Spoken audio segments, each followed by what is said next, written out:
Volela bih da kupim tako nešto, ali mama me nikad ne bi pustila sa ovako lošim ocenama. Baš šteta.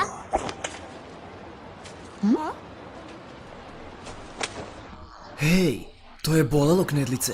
Želiš li da napraviš knedle i na mojoj glavi? To nisu knedle, nego punčice, zar ne vidiš razliku? 30 poena. Moraš mnogo više da učiš knedlice.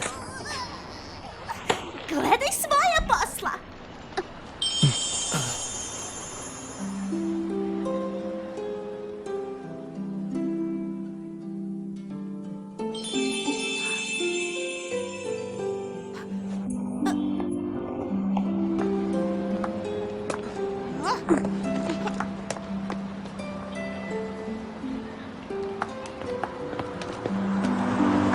Šta nije u redu sa mnom? Zašto mi srce lupa ovako ludo? Ma ko još nosi smoking usred belog dana? Kakav arogantan kreten.